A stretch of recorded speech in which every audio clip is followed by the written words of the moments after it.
আসসালামু আলাইকুম সুপ্রিয় শিক্ষার্থীবৃন্দরা। মেডিবির পক্ষ থেকে আজকের ক্লাসে সবাইকে আবার জানাচ্ছি স্বাগতম। আমি মেডিবি থেকে সাধারণ বিজ্ঞান ক্লাসটা নিয়ে নিই। তো আমার এতদিন ২ টা লেকচার 1 এবং লেকচার 2। এখন আমি আপনাদের সামনে নিয়ে নিয়ে এসেছি লেকচার 3। তো প্রথমে আমি আবারও পরিচয়টা দিয়ে নিই। আমার নাম হচ্ছে Tanvir Ahmed Khan, Dhaka nursing college BSc nursing. তো আজকে আমাদের টপিক হচ্ছে লেকচার 3। লেকচার 3 হচ্ছে খাদ্য, পুষ্টি এবং পরিপাক। খাদ্য, পুষ্টি এবং পরিপাক। তো আজকের এই টপিকটি আমাদের জন্য খুবই গুরুত্বপূর্ণ এবং বিগত সময়ে দেখা গেছে প্রতি বছর এখান থেকে হিউজ পরিমাণ প্রশ্ন আসে। তাহলে সবাই আমরা ক্লাসটি মনোযোগ দিয়ে করব। আবারও একটি সুন্দর ক্লাস হতে চলেছে। Let's continue. তো প্রিপেয়ার্ড বাই তানভীর আহমেদ খান, আমি এটার প্রিপারেশনে আছি এবং টপিক হচ্ছে খাদ্য, পুষ্টি, পরিপাক এবং হচ্ছে শ্বসনতন্ত্র। তো ২ টা টপিক, আলাদা টপিক আমরা একসাথে করে নিয়ে এসেছি এই লেকচারে। লেকচার 3।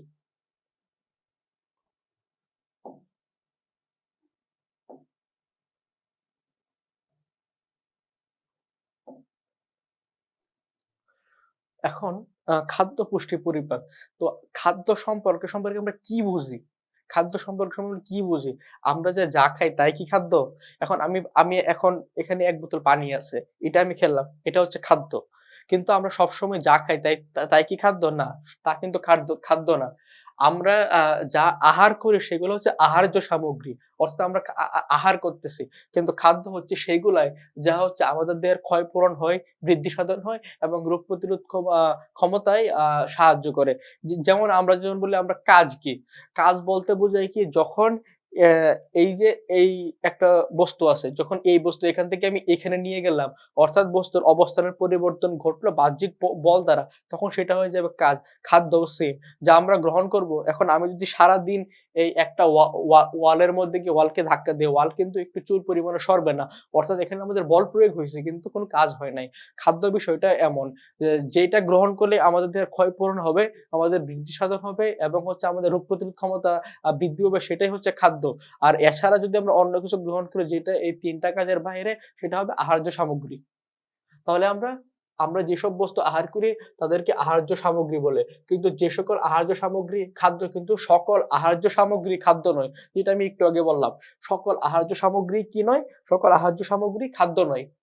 যেমন থোর সেলুলোজ দিয়ে গঠিত হয়, আমাদের পরিপাক নালীতে পাচিত হয় না। আমরা যে থোর খাই সেটা হচ্ছে সেলুলোজ দিয়ে গঠিত। সেলুলোজ দিয়ে গঠিত, যেটা হচ্ছে উদ্ভিদের কোষপ্রাচীর সেলুলোজ দিয়ে গঠিত। যেটা আমরা লেকচার 1 এ পড়িয়েছিলাম।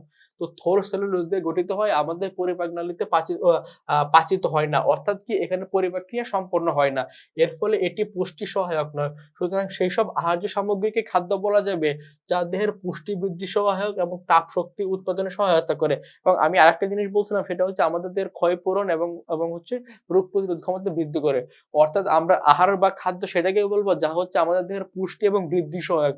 অর্থাৎ আমাদের দেহে, আমাদের শরীরে পুষ্টি প্রদান করবে প্রয়োজনীয় এবং আমাদের যে স্বাভাবিক বৃদ্ধি বা গ্রোথ সেটা সহায়তা করবে। এবং তাপ শক্তি আমাদের শরীরকে উষ্ণ রাখতে এবং আ অভ্যন্তরীণ যে তাপ শক্তি সেটা উৎপাদনে সহায়তা করবে। সেটাকে আমরা কি বলবো? সেটাকে আমরা বলবো খাদ্য। তাহলে কি খাদ্যর পার্থক্য আর আহার্য সামগ্রীর পার্থক্য কি আমরা বুঝতে পারছি? এখন এখন আমি উদাহরণ দেই। অনেক সময় আমরা দেখতাম ছোটবেলায় আমরা যখন বরই বা কুল খাই, কুল খাওয়ার সাথে আমরা অনেক সময় কুল খাওয়ার সাথে অনেক সময় ভুলে যে কুলের যে দানাটা বা বিচিটা থাকে সেটা আমরা খাবার খেয়ে নিতাম। কিন্তু যখন আমরা মলত্যাগ করতাম তখন কি দেখা যেত? তখন সেটা হচ্ছে আমাদের যে বিচিটা আমরা যেভাবে খেতাম ঠিক এরকম ভাবেই সেটা আমাদের মলের মাধ্যমে বের হয়ে যেত। তার মানে কি ওইটা আমরা খাবার গ্রহণ করছি আহার্য সামগ্রী, কিন্তু এটা কিন্তু আমাদের শরীরের ভেতরে পরিপাক ক্রিয়ায় শোষিত হয় নাই। তার মানে হচ্ছে কি ওইটা যেটা ছিল শুধু আহার্য সামগ্রী এবং কুলের যে উপরের অংশটা সেটা ছিল হচ্ছে আমাদের খাদ্য। তার মানে কি একই বস্তুর ভিতরে কোনটা খাদ্য এবং কোনটা আহার্য সামগ্রী আমরা বুঝতে পারছি। ঠিক তেমন আমরা কাঁঠালের কথা উল্লেখ করতে পারি। কাঁঠালের যে কুয়াগুলা থাকে আমরা যে গ্রহণ করি, ওই সাদা যে অংশটা কুয়াটা সেটা হচ্ছে খাদ্য। আর কেউ যদি সেটা কাঁঠালের যে দানাটা বা বিচিটা সেটা যদি সে মানে খেয়ে ফেলে তখন সেটা হয়ে যাবে আহার্য সামগ্রী। তাহলে কি আমরা পার্থক্যটা বুঝতে পারছি। এখন আসি খাদ্যর মধ্যে আমরা সবসময় বলি যেটা সুষম খাদ্য। সুষম খাদ্য বলতে কি বোঝায়? এখন সুষম যদি আমরা ভাগ করি তাহলে ২ টা শব্দ পাই। একটা একটা হচ্ছে সম, সুষম। মানে কি ভালো বা সমান। সম বলতে কি সম পরিমাণে আছে। যেসব খাদ্য মানুষের প্রয়োজনীয় সার্বিক পুষ্টি চাহিদা পূরণ করতে পারে তাদেরকে সুষম খাদ্য বলা হয়। অর্থাৎ আমাদের একজন মানুষের একটা বেসিক নিড থাকে, সবার বেসিক নিড কিন্তু সমান না। যেমন একজন মানুষের বয়স, উচ্চতা এবং ওজন ভেদে তাদের পুষ্টি এবং খাদ্যের চাহিদা ভিন্নতর হয়ে থাকে। একেকজন মানুষের স্পেসিফিক্যালি যখন তাদের সার্বিক পুষ্টি এবং চাহিদা পূরণ করতে পারে যে স্পেসিফিক খাবারটা, সেটাই তার জন্য সুষম খাদ্য হয়ে যাবে। সেটা কি হয়ে যাবে? সুষম খাদ্য। তাহলে কি খাদ্য এবং সুষম খাদ্যের মধ্যে পার্থক্য আমরা বুঝতে পারছি? এখন আমি যেকোনো একটা হয়তো বাইরে একটা আচার খাইলাম, টক খাইলাম। সেটা হয়তো খাদ্য, কিন্তু সেটা সুষম খাদ্য নাও হতে পারে। কেন না হতে পারে? কারণ এটা আমাদের প্রয়োজনীয় যে পুষ্টি সেটা যোগানে যথাযথ নাও হতে পারে।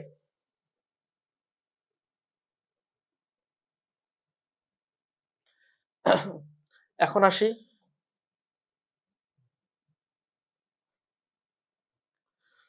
শর্করা, আমিষ বা স্নেহ বা চর্বি জাতীয় খাবার, ভিটামিন, খনিজ লবণ ও পানি, এই ৬টি খাদ্য উপাদান আমাদের মানবদেহের সার্বিক পুষ্টি চাহিদা পূরণের জন্য অতীব জরুরি। তাহলে কয়টা উপাদান? সেটা হচ্ছে ৬টা। সেটা কয়টা? ৬টা। সেটা হচ্ছে শর্করা, আমিষ, স্নেহ বা চর্বি জাতীয় খাদ্য, ভিটামিন, খনিজ লবণ, পানি, টোটাল হচ্ছে আমরা ৬টা, যেটা আমরা সেই কিন্ডারগার্টেন স্কুল থেকে পড়ে আসতেছি। এই ৬টি খাদ্য উপাদান আমাদের মানবদেহের সার্বিক পুষ্টি চাহিদা পূরণের জন্য অতি জরুরি। মানবদেহের সার্বিক পুষ্টি চাহিদা পূরণ এবং সুস্থতা নিশ্চিত করতে প্রতিদিন এই উপাদানগুলোকে সঠিক অনুপাতে খাওয়া প্রয়োজন। অর্থাৎ আমরা যদি আমাদের সুস্থতা চিন্তা করতে চাই বা আমাদের শারীরিক স্বাভাবিক প্রক্রিয়া যদি কার্যক্রম চলমান রাখতে চাই, তাহলে প্রতিদিন এই উপাদানগুলোকে সঠিক অনুপাতে খাওয়া প্রয়োজন। এখন আসি উদ্ভিদের খনিজ পুষ্টি উপাদান।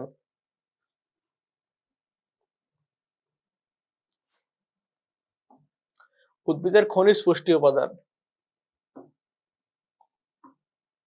উদ্ভিদ বৃদ্ধি ও পরিপুষ্টির জন্য মাটি, বায়ু এবং পানি থেকে কতগুলো উপাদান গ্রহণ করে। তাহলে কোথা থেকে উপাদান গ্রহণ করে? মাটি, বায়ু এবং পানি থেকে উপাদানগুলো গ্রহণ করে। পুষ্টি উপাদানের অধিকাংশই উদ্ভিদ মাটি থেকে গ্রহণ করে। কারণ আমরা জানি উদ্ভিদ সাধারণত মাটির সাথে অ্যাটাচ থাকে। তো তার মানে তার খাদ্য উপাদানের বা পুষ্টি উপাদানের মেইন জায়গা হচ্ছে মাটি। তো উদ্ভিদ মাটি থেকে সংগ্রহ করে বলে এদেরকে খনিজ পুষ্টি বলা হয়। অর্থাৎ যেই পুষ্টিগুলো উদ্ভিদ মাটি থেকে সংগ্রহ করে সেগুলোকে বলে আমরা খনিজ পুষ্টি বলা হয়। এবার আমরা খনিজ বলতে কি বোঝাই? খনি বলতে যেমন আমরা অনেক সময় শুনি স্বর্ণের খনি, হীরার খনি বা হচ্ছে কয়লার খনি। খনি হচ্ছে যেটা ভূগর্ভস্থ জায়গা থেকে যেটা উত্তোলন করা হয় সেটা হচ্ছে খনি, এবং যে উপাদানগুলো সংগ্রহ করা হয় সেটা হচ্ছে খনিজ।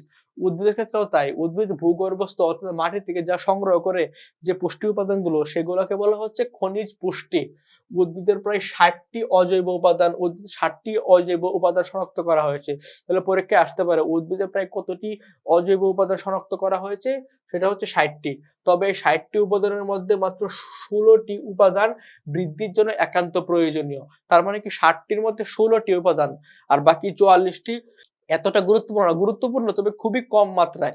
তার মানে ৬০টি অজৈব উপাদানের মধ্যে টোটাল ১৬টি উপাদান উদ্ভিদের স্বাভাবিক বৃদ্ধির জন্য প্রয়োজনীয়। এই ১৬টি পুষ্টি উপাদানকে বলা হয় আবশ্যকীয় উপাদান। কি বলা হয়? আবশ্যকীয় উপাদান বা এসেনশিয়াল এলিমেন্ট। তো ১৬টি অজৈব উপাদানকে কি বলা হয়? অত্যাবশ্যকীয় উপাদান বা এসেনশিয়াল এলিমেন্টস।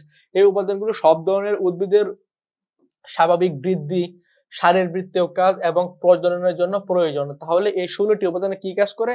স্বাভাবিক বৃদ্ধি, শারীরবৃত্তীয় কাজ এবং প্রজননের জন্য প্রয়োজন। তাহলে আমরা কি জানলাম?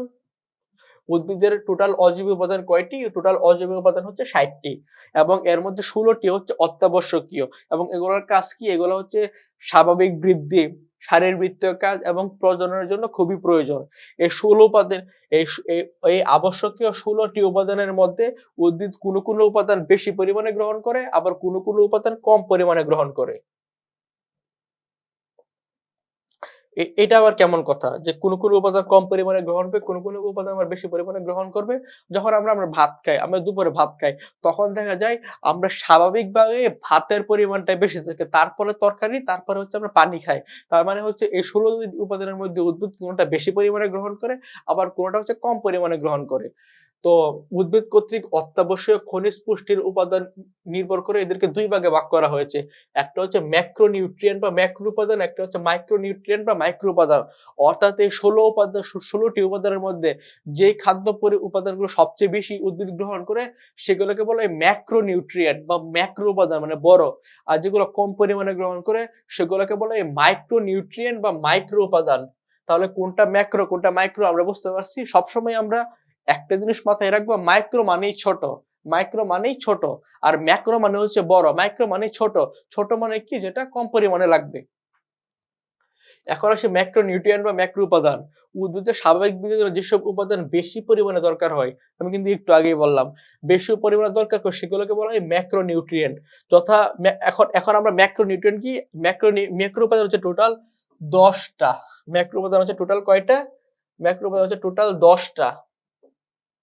টোটাল 10টা উপাদান। সেগুলো হচ্ছে nitrogen, potassium, phosphorus, calcium, magnesium, carbon, hydrogen, oxygen, sulphur এবং লৌহ। সালফার এবং কি লৌহ। তারপরে ম্যাক্রো উপাদান হচ্ছে 10টা। আমরা কিন্তু পরীক্ষার খাতায় যে সবসময় বাংলাতে নাইট্রোজেন লেখা থাকবে বা বাংলাতে অক্সিজেন লেখা থাকবে, বাংলাতে ফসফরাস লেখা থাকবে, এরকম কিন্তু হবে না, না হওয়ার সম্ভাবনাই বেশি। কি থাকবে, যে রাসায়নিক যে সংকেতগুলো আছে সেই সংকেতগুলো দেওয়া থাকবে। যেমন নাইট্রোজেনের সংকেত কি আমরা জানি, potassium, phosphorus, calcium, magnesium, carbon, hydrogen, oxygen, sulphur এবং লৌহ। এখন পটাশিয়াম আর ফসফরাসের মধ্যে কিন্তু তোমরা ভুল ভুল করে দিও না, কারণ পটাশিয়ামের সংকেত হচ্ছে কে অর্থাৎ ক্যালিয়াম, আর ফসফরাস হচ্ছে পি। তাহলে কি এই যে 10টা উপাদান এগুলো হচ্ছে ম্যাক্রো নিউট্রিয়েন্ট বা ম্যাক্রো উপাদান, অর্থাৎ উদ্ভিদের শারীরবৃত্তীয় প্রক্রিয়ার জন্য এই উপাদানগুলো সবচেয়ে বেশি পরিমাণে প্রয়োজন হয়। এখন এখানেও আমরা টেকনিক অবলম্বন করব। যে একটু আগে যে আমরা পড়াইলাম যে হচ্ছে আমরা যে লেকচার 2 এ যেটা আমরা পড়াইছিলাম সেটা হচ্ছে যে উদ্ভিদ বিভিন্ন ভাইরাস এবং ব্যাকটেরিয়াগুলোকে রোগ মনে রাখার বিভিন্ন কৌশলগুলা। এখানেও ম্যাক্রোনিউট্রিয়েন্ট গুলো মনে রাখার কিছু কৌশল আছে। সেগুলো এই যে চপস, আমরা চপস মনে রাখতে পারি। চপস, চপসটা মনে রাখতে হবে। বা হচ্ছে M G K cafe for nice, M G K cafe for nice, এমজিতে ম্যাগনেসিয়াম, কেতে পটাশিয়াম, ক্যালসিয়াম, আয়রন, তারপর এনআই, এগুলা এগুলা হচ্ছে সবগুলা হচ্ছে প্রত্যেকটা বৈজ্ঞানিক নামের প্রথম অক্ষর। তো এগুলা দিয়ে আমরা কি ম্যাক্রো উপাদানগুলো মনে রাখতে পারি। এখন আসি মাইক্রো উপাদান। মাইক্রো উপাদান বলতে আমরা কি বুঝি? তো আমরা আগেই বলছি ম্যাক্রো মানে বড়, মাইক্রো মানে ছোট। তার মানে আমরা কিছু জিনিস আমরা ম্যাথমেটিক্যালি চিন্তা করব। টোটাল উপাদান জানি কয়টা? 60টা অজৈব। তার মধ্যে সবচেয়ে গুরুত্বপূর্ণ 16টা। এই 16টাকে আবার দুই ভাগে ভাগ করা হয়েছে। একটা মাইক্রো, একটা ম্যাক্রো। এখন পরে তুমি জানো ম্যাক্রো উপাদান 10টা। তার মানে কি মাইক্রো উপাদান কয়টা? অবভিয়াসলি 6টা হয়ে যাবে। হয়তো তোমার এটা হয়তো তোমার বইয়ে বা শীটে কোথাও লেখা নাই। কিন্তু তোমার এটা থিংকিং করতে হবে। এটাই হচ্ছে তোমার বেসিকটাকে হচ্ছে তোমার কি বলে? এনরিচ করে বা বেসিসটাকে তোমার বুস্ট আপ করে। যে আমরা জানি টোটাল অত্যাবশ্যকীয় উপাদান হচ্ছে 16টা। আমার মনে আছে হচ্ছে ম্যাক্রো উপাদান 10টা, কিন্তু মাইক্রোটা বইয়ে লেখা নাই। ভাই 16 থেকে 10 বাদ দিলে যে কয়টা উপাদান থেকে সেগুলোই তোমার মাইক্রো উপাদান। বুঝাইতে পারছি? তার মানে কি মাইক্রো উপাদান হচ্ছে 6টা।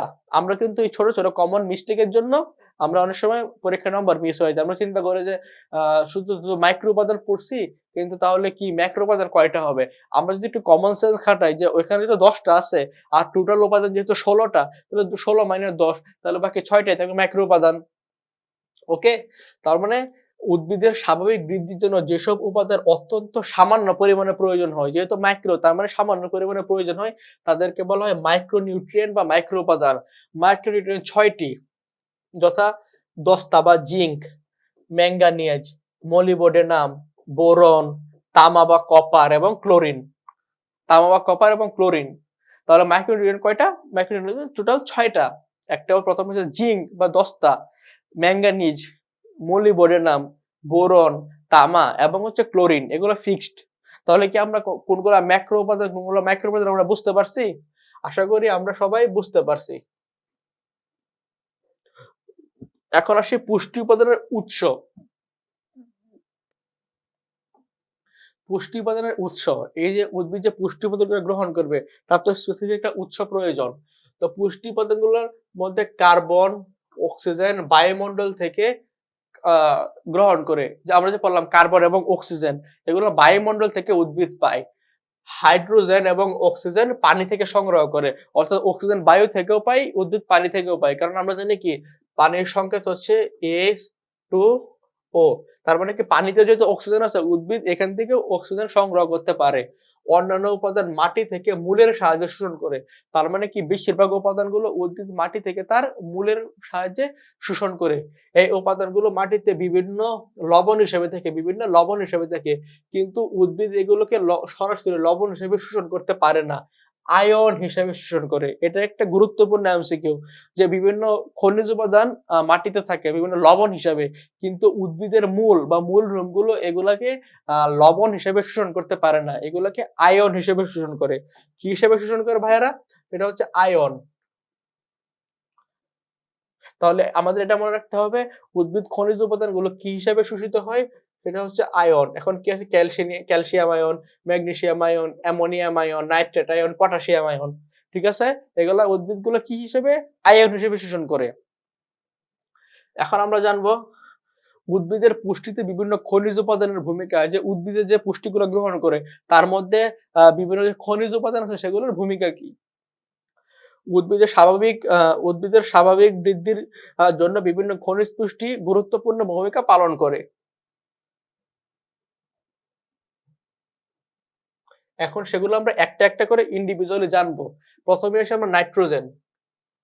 নাইট্রোজেন নিউক্লিক অ্যাসিড, প্রোটিন আর ক্লোরোফিলের অত্যাবশ্যকীয় উপাদান। তাহলে কিসের অত্যাবশ্যকীয় উপাদান? নিউক্লিক অ্যাসিড, প্রোটিন আর ক্লোরোফিলের অত্যাবশ্যকীয় উপাদান। উদ্ভিদের সাধারণ দৈহিক বৃদ্ধিতে নাইট্রোজেন গুরুত্বপূর্ণ ভূমিকা পালন করে। তাহলে উদ্ভিদের সাধারণ দৈহিক বৃদ্ধিতে কে গুরুত্বপূর্ণ ভূমিকা পালন করে? নাইট্রোজেন। এবং কোষকলায় পানির পরিমাণ বৃদ্ধি করে। কোষকলায় কি বৃদ্ধি করে? পানির পরিমাণ বৃদ্ধি করে।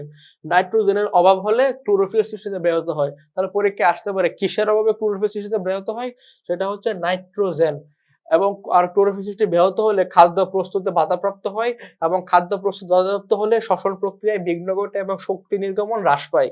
তার মানে কি, যেহেতু ক্লোরোফিল সৃষ্টিতে ব্যাঘাত ঘটছে, তার মানে কি ওভারঅল সবটাই সিস্টেমের মধ্যে একটা ঝামেলা পাকায়া যাবে। তো নাইট্রোজেন অভাব হলে ক্লোরোফিল সৃষ্টিতে বাধাগ্রস্ত হবে, তাই বাধাগ্রস্ত হওয়ার ফলে খাদ্য সৃষ্টিতে বাধা হবে, এবং শ্বসন প্রক্রিয়ায় বিঘ্ন ঘটবে, এবং শক্তি নির্গমন হ্রাস পাবে। কারণ আমরা জানি শ্বসনের ফলিত অভ্যন্তরীণ স্থিতি শক্তি গতি শক্তিতে রূপান্তরিত হয়। এই জন্য যেহেতু শক্তি উৎপাদন হবে না, তার মানে হচ্ছে ভিতরে শক্তি নির্গমনটাও হ্রাস পাবে। তাহলে কি নাইট্রোজেনের অভাবে কি কি মানে সমস্যা হয় আমরা বুঝতে পারছি? আশা করি আমরা সবাই বুঝতে পারছি। তারপরে আসি আমরা আরেকটা গুরুত্বপূর্ণ topic, magnesium. Magnesium magnesium chlorophyll অণুর একটি গুরুত্বপূর্ণ উপাদান এবং সালোক সংশ্লেষণ প্রক্রিয়ার সাহায্যে আম, সাহায্য করে। ম্যাগনেসিয়াম কি সালোক সংশ্লেষণ প্রক্রিয়ায় সাহায্য করে, এবং এর অভাব হলে ক্লোরোফিল অণু সৃষ্টি এবং সালোক সংশ্লেষণ প্রক্রিয়ায় খাদ্য প্রস্তুতে ব্যাহত হবে। তাহলে পরীক্ষায় কি আসতে পারে? ম্যাগনেসিয়ামের অভাবে কি হবে? ক্লোরোফিল অণু সৃষ্টিতে বাধাগ্রস্ত হবে।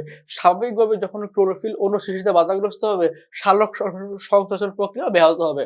তোমাদের একটা কমন ট্রিক্স শিখিয়ে দেই। যখনই আমরা দেখবো কোনো আমাদের শুধু মনে আসলে ক্লোরোফিল সৃষ্টিতে ব্যাহত হবে, যখনই আমাদের মনে হবে যে ক্লোরোফিল সৃষ্টিতে ব্যাহত হচ্ছে কোনো জিনিস, তার মানে অবশ্যই এটা সালোক সংশ্লেষণ প্রক্রিয়া বা ফটোসিনথেসিস প্রক্রিয়ার উপর এফেক্ট ফেলবে। এটা তোমাদের কমন সেন্স দিয়ে তোমাদের আইডিয়া করে নিতে হবে, কারণ একটার সাথে আরেকটা হচ্ছে এরকম ইন্টার রিলেটেড। যেখানে ক্লোরোফিল সৃষ্টি ব্যাহত হবে, সেখানে সালোক সংশ্লেষণ প্রক্রিয়া ব্যাহত হবে।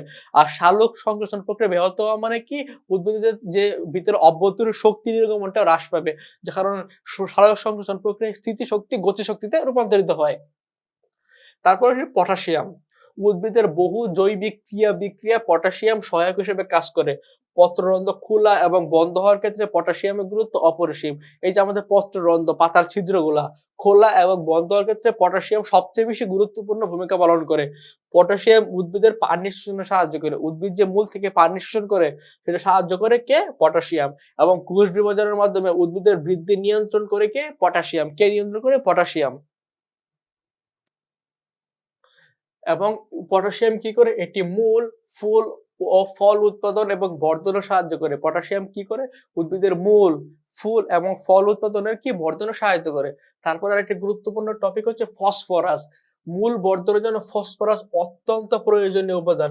উদ্ভিদের যে আমরা মূলগুলা পাই, আমাদের যে মূল আছে, সেই মূলগুলো যে বৃদ্ধি হবে, স্বাভাবিক বৃদ্ধিতে কে সহায়তা করে? ফসফরাস। এবং ফসফরাস জীবকোষের ডিএনএ, আরএনএ, এনএডিপি, এটিপি প্রভৃতির গাঠনিক উপাদান। যদি আসে যে এনএডিপি, ডিএনএ, আরএনএ বা এটিপি এর গাঠনিক উপাদান কি? সেটা হচ্ছে ফসফরাস। তাহলে বুঝাইতে পারছি? এখন আসি আয়রন। আয়রন বা লৌহ। তো আয়রন সাইটোক্রোমের সাংগঠনিক উপাদান, কাজে বায়বীয় শ্বসন এর উপর নির্ভরশীল। উদ্ভিদ যে বায়বীয় শ্বসন প্রক্রিয়া সম্পন্ন করে এটা কার দ্বারা হয়? আয়রনের দ্বারা। কার দ্বারা হয়? আয়রনের দ্বারা। ক্লোরোফিল সৃষ্টিতে আয়রনের ভূমিকা অপরিসীম। উদ্ভিদ যে তার ক্লোরোফিল সৃষ্টি করে, অভ্যন্তরীণ যে ক্লোরোফিল সৃষ্টি করে, সেটার ক্ষেত্রে আয়রনের ভূমিকা অনেকটা বেশি। তারপরে এতক্ষণ আমরা কি বললাম? ম্যাক্রোনিউট্রিয়েন্ট, অর্থাৎ যেগুলো হচ্ছে বড় বা বেশি উপাদানের প্রয়োজন। ম্যাক্রোনিউট্রিয়েন্ট হচ্ছে 10টা। এখন আমরা আসবো মাইক্রোনিউট্রিয়েন্ট বা ক্ষুদ্র উপাদানগুলো কি কি গুরুত্বপূর্ণ ভূমিকা পালন করে। সেগুলোরও উদ্ভিদের জীবন ধারণের ক্ষেত্রে ভূমিকা আছে, তবে ম্যাক্রোনিউট্রিয়েন্টের ক্ষেত্রে তুলনামূলক কম। এখন আসি ম্যাঙ্গানিজ। ক্লোরোপ্লাস্টের গঠন এবং সংরক্ষণের জন্য ম্যাঙ্গানিজ প্রয়োজন। যদি আসে কোন উপাদানটি ক্লোরোপ্লাস্টের গঠন এবং সংরক্ষণের জন্য একই সাথে গুরুত্বপূর্ণ, সেটা হবে ম্যাঙ্গানিজ। কোনটা হবে ভাইয়ারা? ম্যাঙ্গানিজ। তারপরে আসে কপার। কপার যেটাকে আমরা বলি তামা। এখন অনেকে আপনার প্রশ্ন আসতে পারে যে ভাইয়া তামা তো আমরা গহনা বানাইতে ক্ষেত্রে বা বিভিন্ন উপাদানের ক্ষেত্রে ব্যবহার করি, এটা আবার এখানে কেন প্রয়োজন? তো তামার যে ক্ষুদ্র উপাদানগুলো, অতি ক্ষুদ্র উপাদানগুলো, সেগুলো হচ্ছে আমাদের একটা খনিজ উপাদান হিসেবে ব্যবহার করা হয়। সেগুলোর আরেকটা ফর্ম হচ্ছে যখন আমরা এটাকে ধাতু হিসেবে ব্যবহার করি। এখন হচ্ছে আহ সময় হয়ে গেছে। এখন হচ্ছে কপার বা তামা। টমেটো, সূর্যমুখী উদ্ভিদের স্বাভাবিক বৃদ্ধির জন্য কপার বা তামার প্রয়োজন। তাহলে কি এখানে স্পেসিফিক দুইটা উদ্ভিদের কথা বলে দিচ্ছে, একটা হচ্ছে টমেটো আর একটা হচ্ছে সূর্যমুখী উদ্ভিদ। এটা যে স্বাভাবিক বৃদ্ধি অর্থাৎ যে ন্যাচারাল যে গ্রোথটা, এটার জন্য কপার বা তামার প্রয়োজন।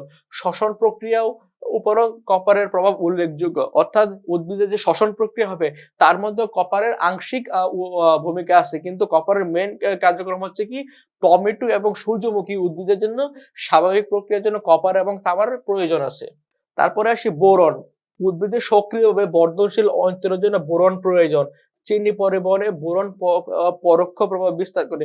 এখন সক্রিয় বর্ধনশীল অঞ্চল বলতে আমরা কি বুঝাই? যেমন কাণ্ড, উদ্ভিদের যে তারপরে হচ্ছে উদ্ভিদের যে পাতা, বিভিন্ন শাখা প্রশাখা, যেটাকে আমরা বলি ডালপালা, এগুলো কিন্তু বর্ধনশীল অঙ্গ। আজকে যদি আমরা একটা উদ্ভিদের ডাল কেটে ফেলি, অনেক সময় আমরা দেখি গ্রামাঞ্চলে সিজনাল ভাবে বিভিন্ন উদ্ভিদের ডাল কেটে ফেলে। তো 1 মাস 2 মাস বা 3 মাস 4 মাস পরে দেখা যায় ডালটা কাটার পরেও আগে যে অবস্থা ছিল সেই অবস্থায় বৃদ্ধি পাইছে ডালটা। তো এই বৃদ্ধিটা কে কাজ করে? সেটাকে বলা হয়, সেটা করে বোরন। বা আমরা অনেক সময় খেলতে চলতে ফিরতে গেলে একটা উদ্ভিদের ডাল ভেঙে ফেলি বা পাতা ছিঁড়ে ফেলি, কিন্তু একটা নির্দিষ্ট সময় পর দেখা গেছে কি সেম পাতাটা বা সেম ডালপালাটা আবার বৃদ্ধি পাইছে। তো বৃদ্ধি পাওয়ার কাজটা কি করে? সেটা করে বোরন। তারপরে একটা উপাদান হচ্ছে ক্লোরিন। ক্লোরিন হচ্ছে সুগার বিটের মূল এবং কাণ্ডের বৃদ্ধির জন্য ক্লোরিনের প্রয়োজন হয়। তাহলে একটু আগে আমরা কি পড়ছিলাম? সেটা পড়ছিলাম সূর্যমুখী এবং টমেটোর ক্ষেত্রে। আর এটা হচ্ছে সুগার বিট। সুগার বিট নামে একটা উদ্ভিদ আছে, সুগার বিট। এর মূল এবং কাণ্ড, এর যে মূল এবং যে কাণ্ডটা থাকবে, এই কাণ্ডটার জন্য কি প্রয়োজন? ক্লোরিনের প্রয়োজন হচ্ছে। এখন উদ্ভিদের যে পুষ্টি উপাদান আছে, এই প্রত্যেকটা উপাদান আমরা এতক্ষণ পর্যন্ত জানলাম এগুলা কি কি কাজে লাগে। এখন আমরা জানবো এগুলোর অভাবে কি কি রোগ হয়। এগুলোর অভাবে কি কি রোগ হয়। প্রথমে আসি আমরা নাইট্রোজেন। নাইট্রোজেন একটা গুরুত্বপূর্ণ ম্যাক্রো উপাদান।